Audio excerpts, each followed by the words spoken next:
Assalamualaikum, selamat pagi semuanya.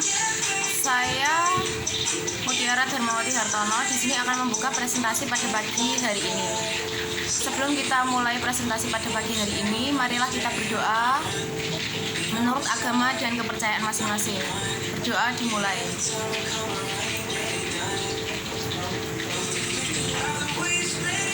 Selesai. Di sini saya akan menjelaskan tentang sejarah berdirinya Saros Group. Saros Group ini dibentuk oleh Bapak Handono SH. Beliau lulusan dari Universitas Yosudarso, dan sebelum beliau memiliki atau membuat Saros Group ini, beliau sudah banyak berkecimpung di dunia wirausaha. Dulu beliau berwirausaha dengan istrinya. Istrinya berada di Kudus. Beliau menjual nasi goreng. Istrinya Pak Handono, dan Pak Handononya sendiri dia berjualan keliling naik sepeda motor menjual spare part elektronik kayak kabel, lampu-lampu seperti itu. Dan setelah itu beliau memutuskan untuk pindah ke Bate Alit. Setelah ke Bate Alit, Pak Handono masih berjualan alat elektronik. Setelah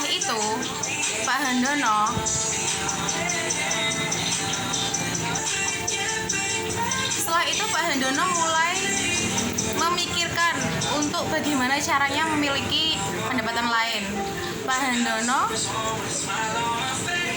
menjual gorengan di pinggir jalan. Tapi dengan menjual gorengan itu pemasukannya, income-nya kurang banyak. Bukan karena rasanya nggak enak, tapi karena tempat di mana Pak Handono berjualan itu gelap dan tidak memungkinkan untuk dipasang penerangan.